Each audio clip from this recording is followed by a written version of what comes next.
जहां 14 दिसंबर को होगा उत्तर प्रदेश भाजपा अध्यक्ष का चयन। 13 दिसंबर को किया जाएगा नामांकन पत्र दाखिल। पीयूष गोयल होंगे केंद्रीय चुनाव अधिकारी, विनोद तावड़े होंगे केंद्रीय चुनाव पर्यवेक्षक। यूपी के भाजपा अध्यक्ष के चुनाव की तिथि घोषित कर दी गई है।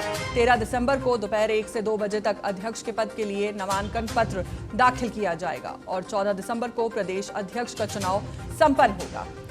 राष्ट्रीय परिषद के लिए भी यहां से सदस्यों का चुनाव किया जाएगा। पार्टी की ओर से नियुक्त संगठन के चुनाव अधिकारी पूर्व केंद्रीय मंत्री डॉक्टर महेंद्र नाथ पांडे ने बताया कि प्रदेश अध्यक्ष के निर्वाचन के लिए पार्टी के राष्ट्रीय महामंत्री और केंद्रीय चुनाव पर्यवेक्षक विनोद तावड़े भी यहां आएंगे।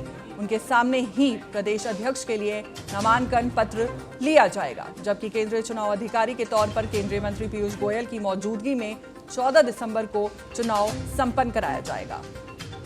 पार्टी ने प्रदेश के सभी प्रमुख नेताओं, सांसदों, विधायकों के साथ ही प्रांतीय परिषद के करीब 400 सदस्यों को लखनऊ बुलाया है। प्रांतीय परिषद के सदस्य ही प्रदेश अध्यक्ष के चुनाव में वोट देते हैं। कार्यकर्ताओं में भी नए अध्यक्ष को लेकर उत्सुकता बढ़ गई है। माना जा रहा है कि 2027 विधानसभा चुनाव की तैयारियों को ध्यान में रखते हुए ऐसा चेहरा चुना जाएगा जो संगठन और सरकार के बीच प्रभावी समन्वय स्थापित कर सके। प्रदेश अध्यक्ष के नामांकन में प्रस्तावक के रूप में मुख्यमंत्री योगी आदित्यनाथ, दोनों उप मुख्यमंत्री केशव प्रसाद मौर्य, ब्रजेश पाठक और संगठन के प्रमुख नेता शामिल हो सकते हैं। ये भी कहा जा रहा है कि राष्ट्रीय नेतृत्व ने इस बार प्रदेश अध्यक्ष के चयन में संगठनात्मकता, मजबूती, जमीनी पकड़ और व्यापक स्वीकार्यता को प्रमुख आधार बनाया है।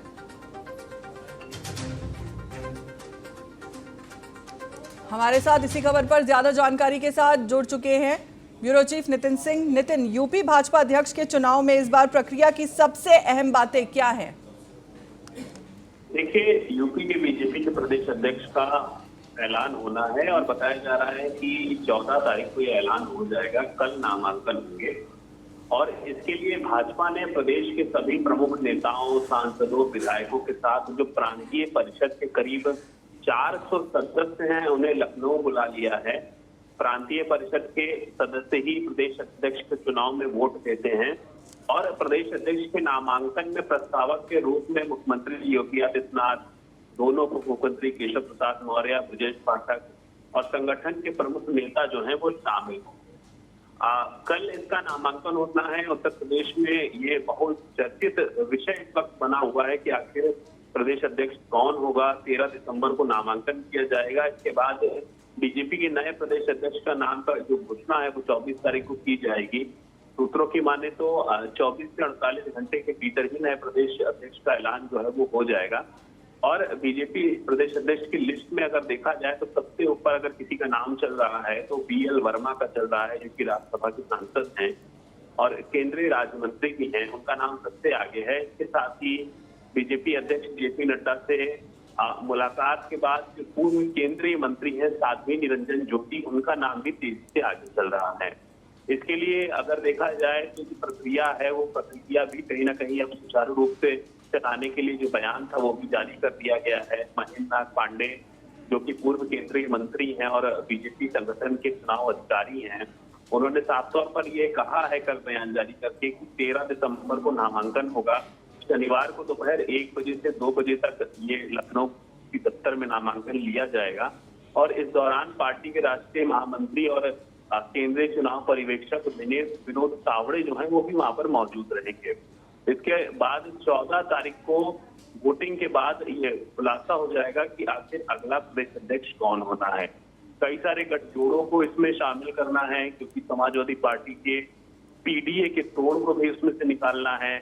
इसके अलावा उत्तर प्रदेश में 2027 का चुनाव है तो उसके लिए संगठन को कैसे मजबूत करना है और 24 के चुनाव में भारतीय जनता पार्टी को जो नुकसान हुआ था उस नुकसान की भरपाई करने के लिए किस चेहरे को, किस वर्ग के चेहरे को प्राथमिकता दी जा सकती है, जिस पर भी कहीं ना कहीं अटकलें जो है वो काफी हद तक जो बाजार है वो गर्म है।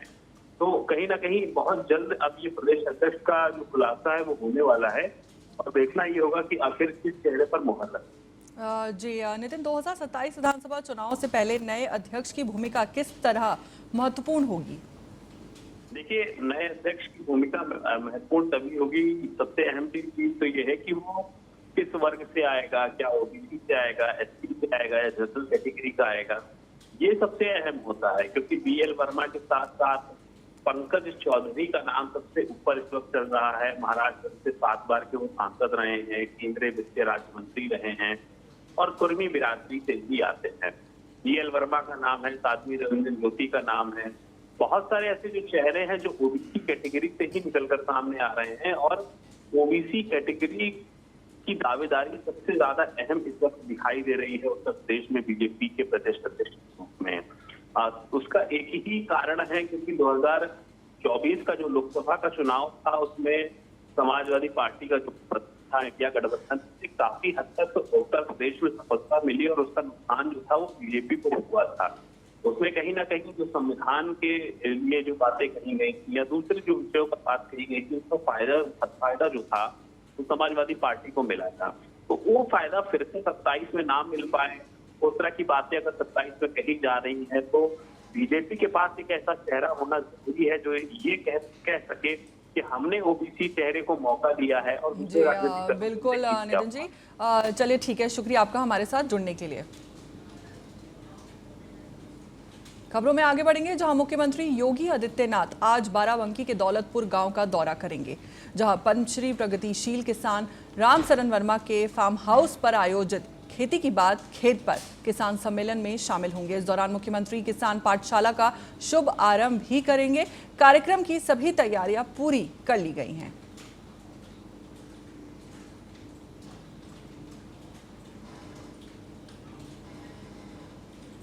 एक और बड़ी खबर का रुख करेंगे, जहां उत्तर प्रदेश में पंचायत चुनाव पर हाईकोर्ट में सुनवाई आज। अधिवक्ता सुनील कुमार मौर्य ने दाखिल की है याचिका में की गई है नोटा का विकल्प देने की मांग।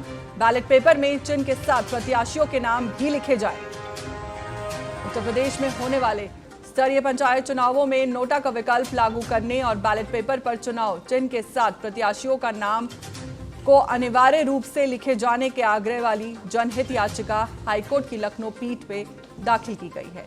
याचिका आज सुनवाई के लिए न्यायमूर्ति राजन रॉय और न्यायमूर्ति इंद्रजीत शुक्ला की खंडपीठ के समक्ष सूचीबद्ध है। अधिवक्ता सुनील कुमार मौर्य ने याचिका में कहा है कि वर्तमान व्यवस्था में पंचायत चुनाव के बैलेट पेपर पर सिर्फ प्रत्याशियों को आवंटित चुनाव चिन्ह होता है, प्रत्याशी का नाम नहीं, जिससे मतदाताओं में भ्रम की स्थिति पैदा होती है। वहीं नोटा का विकल्प ना होना मतदाताओं के कानूनी अधिकारों का उल्लंघन है। याचिका में शहरी और ग्रामीण मतदाताओं में भेदभाव का आरोप लगाकर कहा कि राज्य निर्वाचन आयोग शहरी निकाय के चुनावों में तो नोटा का विकल्प देता है, लेकिन ग्रामीण पंचायत मतदाताओं को इससे वंचित रखा है। ये संविधान के समानता के अधिकार का उल्लंघन है। याची ने अदालत से राज्य निर्वाचन आयोग को आगामी पंचायत चुनावों में बैलेट पेपर पर प्रत्याशी का नाम और नोटा का विकल्प शामिल करने के निर्देश देने का आग्रह किया है।